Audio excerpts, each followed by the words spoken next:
উত্তরটা পেয়েছেন বোন? কোনো ভাই প্রশ্ন করবেন? হ্যাঁ করেন। আসসালামু আলাইকুম। ওয়ালাইকুম আসসালাম রহমতুল্লাহ। আমার প্রশ্নটা হলো, আল্লাহকে কে সৃষ্টি করেছেন যা শুরু নেই শেষও নেই? ভাই আপনি প্রশ্ন করলেন যে আল্লাহ তাআলাকে কে সৃষ্টি করেছে। সাধারণত আমি এই প্রশ্নটার উত্তর দেই আরেকটা প্রশ্নের মাধ্যমে। আমি প্রশ্ন করি যে আমার বন্ধু জন, সে হাসপাতালে ভর্তি হয়েছে, সেখানে সে একটা বাচ্চার জন্ম দিল। বাচ্চাটা ছেলে না মেয়ে? আমার বন্ধু জন, সে হাসপাতালে ভর্তি হয়েছে, সে একটা বাচ্চা জন্ম দিয়েছে। বাচ্চাটা ছেলে না মেয়ে বলতে পারবেন? বলতে পারবেন বাচ্চাটা ছেলে না মেয়ে? কেউ পারবেন বাচ্চাটা ছেলে না মেয়ে বলতে? এখানে ঘটনাটা হলো, ভাই জন একজন পুরুষ, সে কিভাবে বাচ্চার জন্ম দেবে? যেহেতু সে বাচ্চার জন্ম দিতে পারবে না, তাই বাচ্চাটা ছেলে না মেয়ে এই প্রশ্নটা সেখানে আসবেই না। একইভাবে আল্লাহ সুবহানাহু ওয়া তাআলার সংজ্ঞা হচ্ছে সত্যিকারের ঈশ্বরের, সেটা তিনি সৃষ্টি হননি, তিনি কারো সন্তান নন, তিনি জন্মাননি।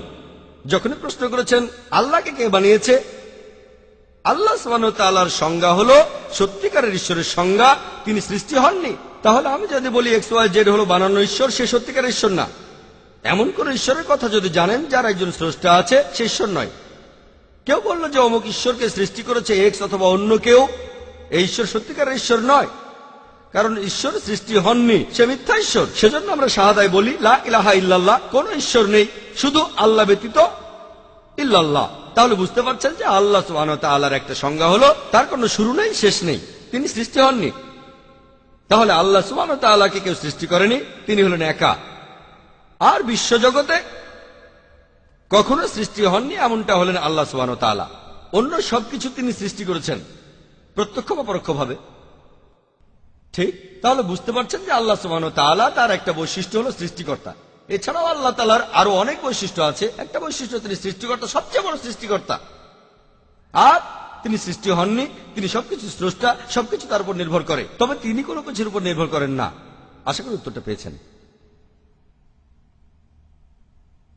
বিস্তারিত ভাই প্রশ্ন করলেন যে আমার কোন ক্যাসেটে বিস্তারিত আছে। আমার লেকচার দেখেন, is the Quran God's word. আমার লেকচার, তারপরে প্রশ্নোত্তর পর্ব, সব মিলিয়ে আনুমানিক 3.5 ঘন্টা। সেখানে এই সম্পর্কে বিস্তারিত জানতে পারবেন। এই প্রশ্নটা সেখানে করা হয়েছিল, উত্তরটা আরো বিস্তারিত পাবেন সেখানে। আশা করি উত্তরটা পেয়েছেন। কোন বোন কি প্রশ্ন করবেন? আসসালামু আলাইকুম ভাই। ওয়ালাইকুম আসসালাম রহমতুল্লাহ বারাকাতুহু। খ্রিস্টান ধর্মে ইয়াহুয়ার ধারণাটা আসলে কি, আর তারা পবিত্র আত্মাকে বিশ্বাস করে কেন? আর আমি আপনার হায়দ্রাবাদ ট্রিপ সম্পর্কে কিছু জানতে চাই, একটু খুলে বলবেন কি? বোন আপনি দুটো প্রশ্ন করলেন। আপনি জানতে চাচ্ছেন যে খ্রিস্টানরা কেন ঈশ্বরকে ইয়াহু বলে ডাকে, এর অর্থটা কি। এছাড়াও আপনি আমার হায়দ্রাবাদ ট্রিপ সম্পর্কে জানতে চাইলেন। প্রথম প্রশ্নের উত্তরে বলি, খ্রিস্টান ধর্মে ইয়াহর ধারণাটা আসলে কি। যদি আপনি পড়েন পবিত্র বাইবেল, ওল্ড টেস্টামেন্টে আছে, সেখানে ঈশ্বরের একটা নাম হলো YHWH। এটা একটা হিব্রু শব্দ। হিব্রুতে সাধারণত ভাওয়েলগুলো লেখা হয় না। যদি ভাওয়েলগুলো বসান YHWH এর সাথে, এটা হবে ইয়াহওয়া। সাধারণত তারা আগে একটা জে লাগায়, যেমন ইনুস হয়ে যায় জোনা আলাইহিসসালাম। ওয়াই এর আগে একটা জে লাগায়, তাহলে ইয়াহো হয়ে যায় জেহোয়া। তাহলে ঈশ্বরের নামগুলোর একটা, তারা বলে জেহোয়া বা জেহোভা। আর খ্রিস্টান ধর্মে একটা দল আছে যাদের বলা হয় জেহোভাস উইটনেস বা জেহোবার সাক্ষী। তাহলে এটা হলো ঈশ্বরের একটা নাম YHWH। এটা আছে ওল্ড টেস্টামেন্টে, সেখানে দেখবেন যে ঈশ্বরকে বলা হয়েছে ইয়াহোয়া, বাইবেলে আছে, এটা ঈশ্বরের একটা নাম। আর উচ্চারণ করার সময় তারা সামনে একটা জে লাগায়, আর এটা হয়ে যায় জেহোয়া। এই হলো শব্দটার অর্থ। খ্রিস্টানদের একটা দলের নাম জেহোভাস উইটনেস, মানে মহান ঈশ্বরের সাক্ষী। এই হলো শব্দটার অর্থ। এটা একটা বৈশিষ্ট্য, এটা মহান ঈশ্বরের অনেকগুলো নামের মধ্যে একটা, আছে বাইবেলের ওল্ড টেস্টামেন্টে। আপনার দ্বিতীয় প্রশ্নের উত্তরে বলি যে হায়দ্রাবাদে আমার ট্রিপগুলো কেমন ছিল। আর আলহামদুলিল্লাহ সুম্মা আলহামদুলিল্লাহ, আল্লাহর রহমতে আর আল্লাহর দয়ায় যে মাশাআল্লাহ, আমার সেই ট্রিপগুলো আগের চাইতে অনেক সফল হচ্ছে, উন্নতি হচ্ছে আলহামদুলিল্লাহ। প্রত্যেকটা ট্রিপ আগের চাইতে সফল হচ্ছে আলহামদুলিল্লাহ। আর হায়দ্রাবাদের ট্রিপটাও খুব সফল হয়েছে। সফল হয়েছি অনেক ক্ষেত্রে। প্রথমে দাওয়ার ক্ষেত্রে আলহামদুলিল্লাহ, আমার লেকচারের ব্যবস্থা করা হয়েছিল একটা অমুসলিম জায়গায়, এনটিআর স্টেডিয়ামে। সাধারণত এই স্টেডিয়ামে অনুমতি দেওয়া হয় না, তারপরও হাইকোর্ট থেকে অনুমতি পাওয়া গিয়েছিল। সেখানে মাঠটা খুবই বিশাল, স্টেডিয়ামের মাঠটা অনেক বড় ছিল, সব মিলিয়ে 10 একরের বেশি জায়গা। আর সেখানে অমুসলিমদের সংখ্যা বেশি। আর আলহামদুলিল্লাহ যদিও অমুসলিম জায়গা, মাশাআল্লাহ, সেই লেকচার শুনতে হাজার হাজার মানুষ এসেছিল, মাশাআল্লাহ।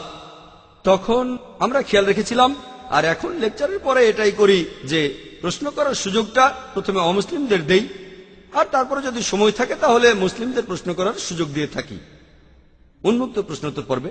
আর আলহামদুলিল্লাহ সেই 2 দিনে অনেক অমুসলিম ভাই প্রশ্ন করেছিল। আমাদের অনুষ্ঠানটাও 2 দিনই শেষ হয়েছে রাত 10টার পরিবর্তে 10:30টায়। যদি আমরা এরপরেও অনুষ্ঠান চালিয়ে যেতাম মাঝরাত পর্যন্ত, 2-3টা পর্যন্ত, তাহলে আমার মনে হয় তখনও অমুসলিমদের প্রশ্নগুলো শেষ হতো না। অনেক লোক এসেছিল, মাশাআল্লাহ, সবাই সচেতন, মাশাআল্লাহ। এভাবে লেকচারের মাধ্যমে ইসলাম প্রচার এটাও বাড়ছে, স্যাটেলাইট চ্যানেলের কারণে এটা বাড়ছে। আর এটা জেনে আপনাদের ভালো লাগবে যে অমুসলিম যারা সেখানে এসেছিলেন তারা টিভিতে অনুষ্ঠানগুলো দেখেছিলেন, নইলে প্রশ্ন করবেন কেন? আর চিন্তা করেন, একজন অমুসলিম প্রশ্ন করছে 50-60 হাজার দর্শকের সামনে, অনেক লোক দেখছে, এখানে সাহসের দরকার আছে। তাহলে বুঝতে পারছেন যে এই লোকগুলো টিভিতে আমাদের অনুষ্ঠান দেখেছে, আর তারা বুঝতে পেরেছে অমুসলিমরা এখানে খোলা মনে প্রশ্ন করতে পারে, এজন্যই তারা সেখানে প্রশ্ন করেছে। নাহলে চিন্তা করেন, একজন অমুসলিম, তার আশেপাশে হাজার হাজার মুসলিম, প্রশ্ন করার আগে সে 10 বার চিন্তা করবে, অথচ এখানে অমুসলিমদের লাইন পড়ে গেছে প্রশ্ন করতে। এর কারণ মানুষ সচেতন হয়েছে। আর স্যাটেলাইট মিডিয়া, আলহামদুলিল্লাহ। তাহলে ধর্মপ্রচারের দিক থেকে বললে আলহামদুলিল্লাহ ট্রিপটা খুবই সফল হয়েছে।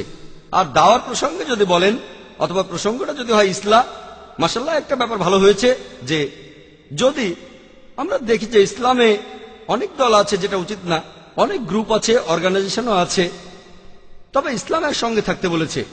আল্লাহ তাআলা বলেছেন সূরা ইমরানের 103 নম্বর আয়াতে উল্লেখ করা হয়েছে, ওয়া তাসিমু বিহাবলিল্লাহ জামিয়া ওয়া লা তাফাররাকু, আল্লাহর রশি শক্ত করে ধরো আর বিভক্ত হও না।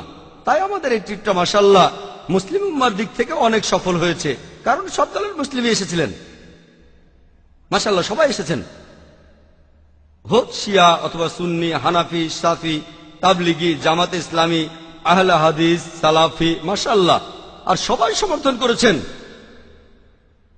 আর আলহামদুলিল্লাহ অনেক অর্গানাইজেশন এসেছিল, সবাই মিলে অনুষ্ঠানটার আয়োজন করেছি, মাশাআল্লাহ। আর সেখানে বিভিন্ন অর্গানাইজেশনের প্রধানদের সঙ্গে পরিচিত হওয়ার সুযোগ হয়েছিল।